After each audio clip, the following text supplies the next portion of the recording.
as it currently stands. And now there's been a lot of talk about the economy, right?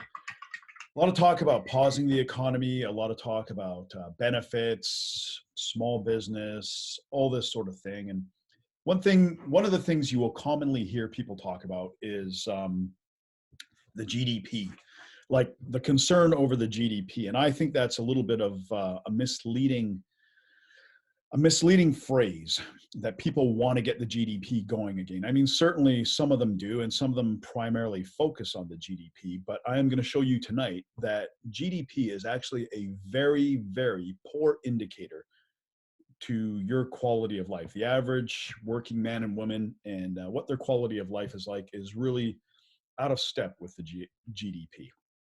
So let's take a look sort of at the background in how this subject is dealt with and how it's kind of touted as a prime indicator of success. Now, I decided to put Stephen Harper in here just to show that this is not a bias viewing, that this is something that transfers from party to party. There's a continuity. Every political party more or less pushes the same thing. So this is way back in 2015. Latest GDP figures show Canadian economy rebounding. Harper. So it's always down or it's always rebounding. And this was the case back then. He was talking in an interview. Stephen Harper was looking at a silver lining, which was that GDP actually rose 0.5% in June. Proof, he said, of the renewed growth upon which a conservative government is basing most of its economic projections. So proof that the conservative government is basing its projections on these things, and that GDP was going up, and that was a sign that things were going well. So we take another more recent look, and this was right before the election. Mr. Trudeau got some very favorable press before the election. It's quite honestly getting very hard to find anything negative on him. Canada's economy grew much more. Trudeau got a boost ahead of the election because Canada's economy grew much more than expected in the second quarter. Oh, good. What does that mean? It means that the economy expanded at an annualized rate of 3.7% in the second quarter, higher than the 2.3% the Bank of Canada had predicted. And when they are talking about the economy, of course, they are talking about the GDP. So there you can see, definitely a bipartisan issue in the United States as well as Canada. And so I thought I would leave you with this. On that front. Certainly, I think we're all aware that a prime minister showing up in Fort McMurray when firefighters are busy trying to contain a massive raging wildfire is not a particularly helpful thing. The best thing I can do right now is make sure that our operations center and indeed the lines of communication with the folks on the ground and the folks in Alberta are as robust, instant, and... What does this have to do with the GDP? Well, nothing. I just wanted to put a reminder in there that our leader at times is a deer in the headlights. Effective as possible, but I am certain that in the coming weeks I will have an opportunity to go out to Fort McMurray to both express my support directly to Premier Notley and Mayor Melissa Blake and others, but also to understand and share with Canadians. So if you're not aware, Justin Trudeau actually has a record. He was able to say 50 times in just over a minute. Scale and the scope of the devastation that struck this community that for so many years contributed so much to the Canadian economy in terms of growth, and a community that now very much needs our help and attention, and that's... Anyways, you get... Okay, so yeah, these world leaders, prime ministers, presidents, whoever it is, they really, really support GDP as kind of their scorecard, right? The GDP is going well. That means the economy is going well. That means we're doing our job for Americans or Canadians or whoever it is, right? Not so fast. Let's take a deep dive into what I call the myth of prosperity. This is the prosperity myth. So, what exactly does GDP mean? GDP stands for gross domestic product. Gross domestic product is the total value of goods produced and services provided in a country during 1 year. So pretty well anything that has a price or a dollar attached to it falls under gross domestic product. The Canadian GDP in 1960, actually, you know what? I'm gonna take you back a little bit further. I'm gonna take you back into a situation that I had experienced myself. So when I was talking to somebody recently at Save On Foods, and I was Save On Foods, if you're not aware, is a grocery store around here. And I was asking him what the salaries there are like, right? Because I used to work at Save On Foods many, many, many years ago. Back in the 80s, late 80s, I got a job. First, I got a job delivering pizza, and I made $4 an hour. And I was quite happy with that. That was the minimum wage back in the 1988, around the time I started delivering the pizzas, and it moved up to $4.25 an hour fairly soon after that. But around that same time, right after I got out of high school, actually, I got a job at Save On Foods, and my job was in. You know what? Let's stop this here for a second. So my job was in the deli, right? I was very excited to get a job at Save On Foods because that was a pretty good job back then. Back then, like I say, minimum wage was about $4 an hour. So if you were getting anything like $10 or $11 an hour, that was a pretty good job. And I got one at Save On Foods in the deli. So I showed up for work there, started at 11.02 an hour, I believe it was. And the job didn't go so well for me, to be honest. I had this little guy with zits all over his face and long hair, and he was always watching me. He was my manager. And he used to say, "Come on, Rick, you got to smile. You got to smile, Rick." And, you're stacking up the meat in the display cases. You're wrapping up pizza for people, cutting 150 grams of Black Forest ham. Got to be Black Forest ham. Can't be honey ham. Got to be Black Forest. All this crap. Anyways, I was new to the job. I was trying to learn what I was doing, all this stuff. And I had this little asshole all the time. You got to smile when you're dealing with the people. And one day, this guy pulled me in the back room, and he said to me, "Rick, this is just completely unacceptable." And he came up to about here on me, right? He was like, I don't know, 5'6" or something like that. And he's looking up at me, with his pimples on his face. I was, 18 or 19 at the time, and he was about 21 or 22. Greasy hair, pimples on his face, skinny little guy, good worker, I guess. And he was just saying, "This kind of crap is just unacceptable. From now on, you got to clean up your attitude and you got to start smiling. These are customers you're dealing with." And it's funny because I don't think people would do that kind of shit today. I mean, if you did the job, they'd more or less be happy with it. But anyways, long story short, my job didn't last too much longer, as you could probably guess, right? I don't know where that little rat is now, but whatever. All the best to him, I guess, right? Anyways, the point of the story is I was recently in a Save On Foods. When I say recently, about a year ago. And, I often talk to people when I'm out and about, and I was talking to somebody in the deli. And I asked him at the time how much they got paid there, just when they started there. And he had just started about a year before that, and he started at $11.53 an hour. At that time, he was making, I think, $11.66 an hour.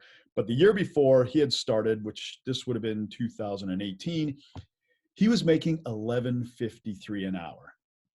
And I was kind of shocked by this.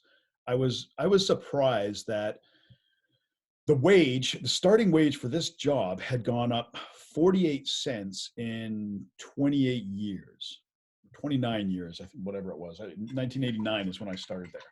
So 28 years, the wage had gone up, 50 cents, right?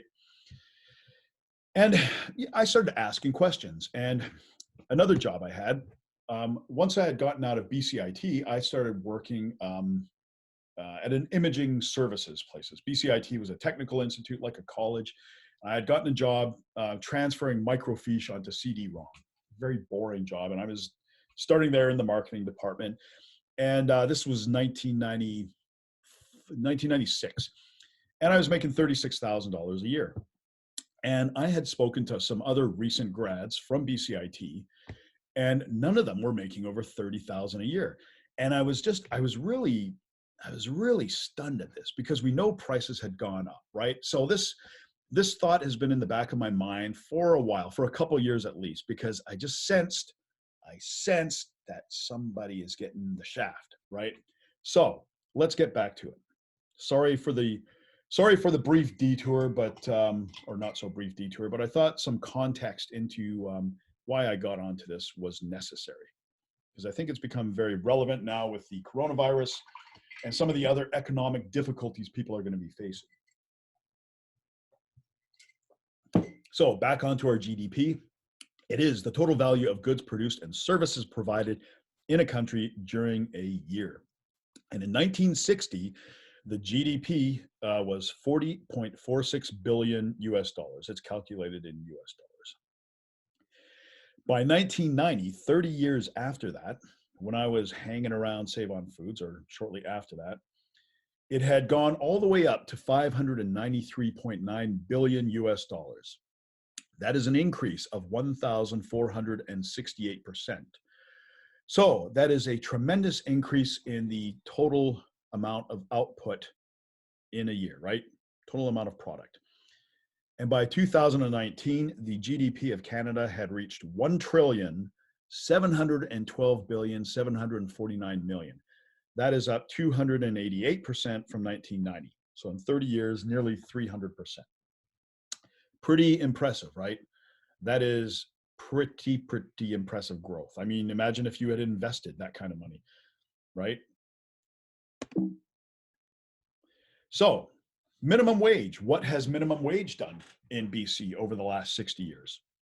Well, minimum wage in 1960 in British Columbia was about $1 per hour. I've seen a few different things. I've seen that it was 80 cents. I've seen that it was $1, somewhere in thereabouts. If there is anybody out there that's, I don't know, 80 years old, let me know. Let me know if this is accurate and tell me. But the research I've done indicates that it was around $1 per hour. 1990 minimum wage was $4.25 per hour. This I can verify because that's around what I was getting paid. And that had climbed 425% over the 30 years. So not nearly as much as the GDP, which had increased about 1,400% over that time period. And in 2020, minimum wage is $13.85 per hour, which is up 325% over 30 years. So it is going up. However, it is going up at a slower rate. So annual wage and salary comparisons. So there's two kinds of numbers that we look at, and I provided the source. You will see down there, I provide the source, so you guys can look this up yourself. In 1960, the average annual income for wages, and this would be full-timers, part-timers, people working hourly, was $4,177 per year. For salaried positions, it was $6,053 per year. Doesn't sound like much, does it? 1990, average annual income for wages was $21,027 per year. Salaried position, $25,456. And in 2020, the average annual income is $30,000. So that shows you, yes, what I've seen and what I've heard from people does seem to be correct, that people really aren't, even in actual, forget about adjusted for inflation or any of that stuff, just in actual dollars, people really are not making much more than they were 30 years ago. Salaried position in 2020 is 52,000. That's another thing that's interesting. We see a growing gap. The difference between the wage income and the salaried income in 1960 was about 50%. It's almost 50% higher for the salaried income. In 1990, it was much closer. It was about 20% higher. In 2020, it's gone back up again to where it's more than 50%. It's about 60%, 66% higher. So what were house prices at this time? Well, in 1960, house prices in British Columbia, the average sales price was 13,105. And you will see that this year there was a bit of a spike.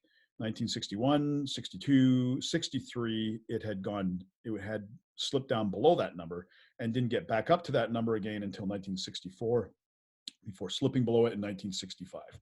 So house prices were a pretty good deal, it looks like, back then.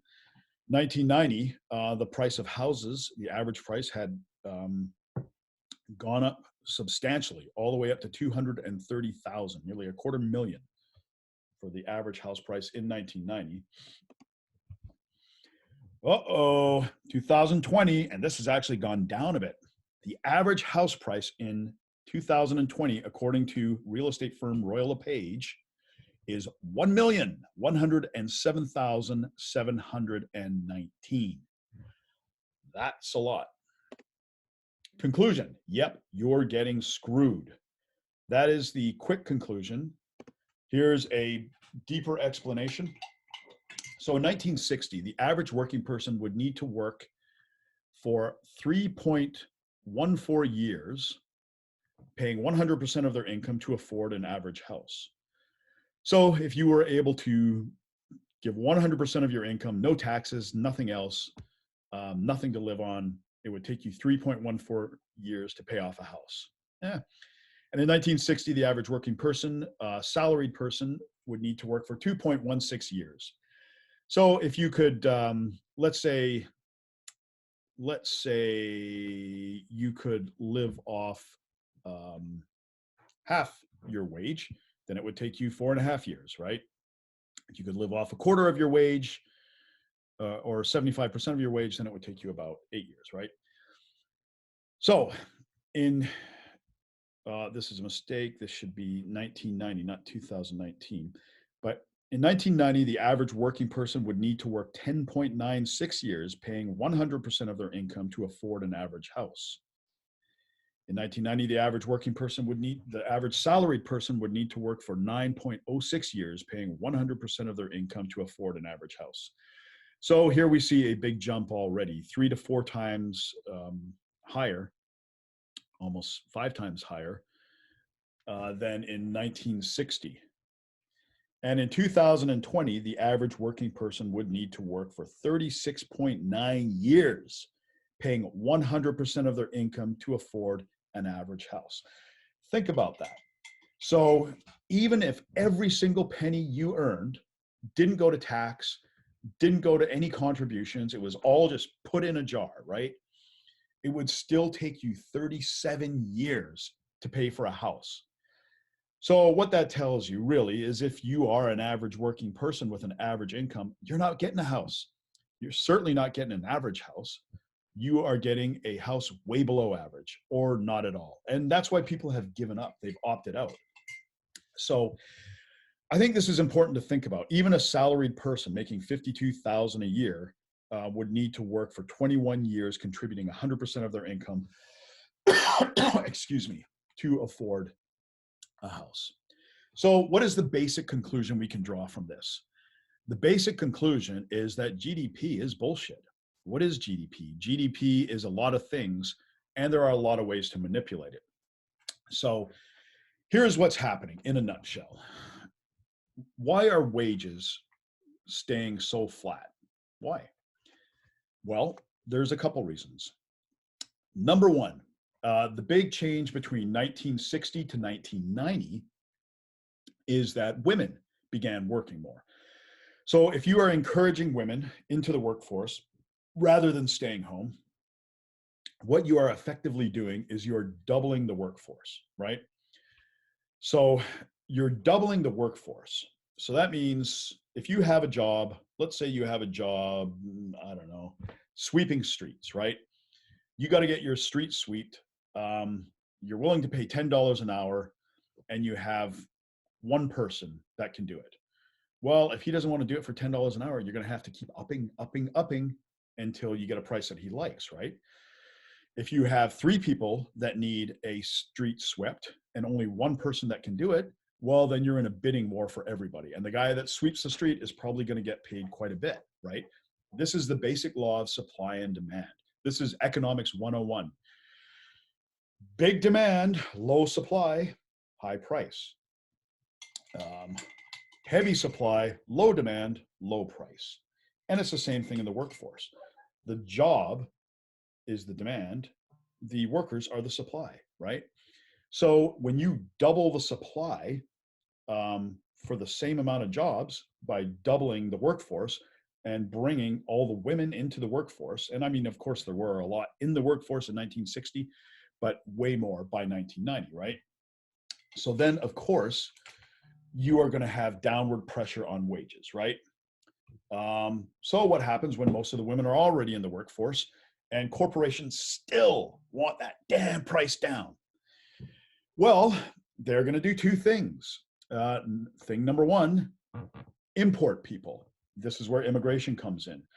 All of a sudden, you have, let's say you have 50,000 men in a city, right? And 10,000 women working. Well, we bring in another 40,000 women into the workforce. You now have a work pool of 100,000 people, right? And now, of course, the jobs will increase, but or the number of jobs will increase with the activity, but not to the same extent, right? So you have 100,000 people. Now you say, let's start bringing in people from this country and this country and this country and this country. Now we have 200,000 people. Further compression, downward pressure on wages, right? Okay, so now you understand what's happening to your wages. So, but here's another challenge that these greedy bastards have, right? The greedy bastards, they can only bring in so many people, right? They can't just manufacture people, can they? So those that are able to do it, they look to outsource. Okay, now we had 50,000 men, we added 50,000 women, right? So we had 100,000 people. We added 100,000 immigrants, right? Now we have 200,000 people. We still want our shit cheaper, done cheaper, right? How can we do this? Well, let's find another country that can manufacture this. And they have 200,000 workers over there. So now, effectively, as a group, you are competing with another group of 200,000 people. So they are now looking at a working pool of 400,000 people to draw on. That's why all the wages get compressed. So what's happening with real estate? Okay, well, real estate, it's the same sort of thing, right? Only it operates a little bit differently. Here you have families, right? You have families, each family wants a home, more or less, right? So you now have one person purchasing a home and a family. But more and more people are getting divorced, right? As people get divorced, they need other occupancies. So a one family becomes 2 homes, right? Then you have immigration again, right? So you have 100,000 people coming in. That's what, 25,000 families. You can only, it's good for the construction industry, but they can only build so many new housing units a year, right? So more people come in. Most of them, not all, but most are going to be scrambling for entry-level type housing, right? So that will drive up things like occupancy rates, and that will drive up rents, right? And then those people that are above that tier, they look for, they want to get into a higher tier of housing. So what happens there? Well, the banks sense an opportunity. First of all, they have to compete with foreign buyers, mostly from China, right? This moves the high-end market up. And they have to, now the banks say, we want to get in on this act. Forget about this 20-year mortgage. You can have a 25-year mortgage. You can have a 30-year mortgage. You can have a 35-year mortgage. The bank doesn't give a shit if you ever pay off your house. They want you to keep paying a mortgage. The mortgages are very, very, very profitable to banks. Even if they're only getting 3%, that is gravy for them, because it is all being run off debt, right? There's no actual money. Nobody shows up with a wheelbarrow full of money and says, take this out of the bank, give it to this guy for his house. They're just moving decimal places and binary code or computer code across a screen, right? So there you go. You have external pressures raising the competition and the battle for resources, essentially, and you have internal forces looking to capitalize on this. So this is what's happening. I hope that sums it up, and I hope that bursts the bubble in this myth of prosperity. For the Rick Richards Show, I am, of course, Rick Richards. This has been COVIDcast 38, The Prosperity Myth. I will see you guys tomorrow.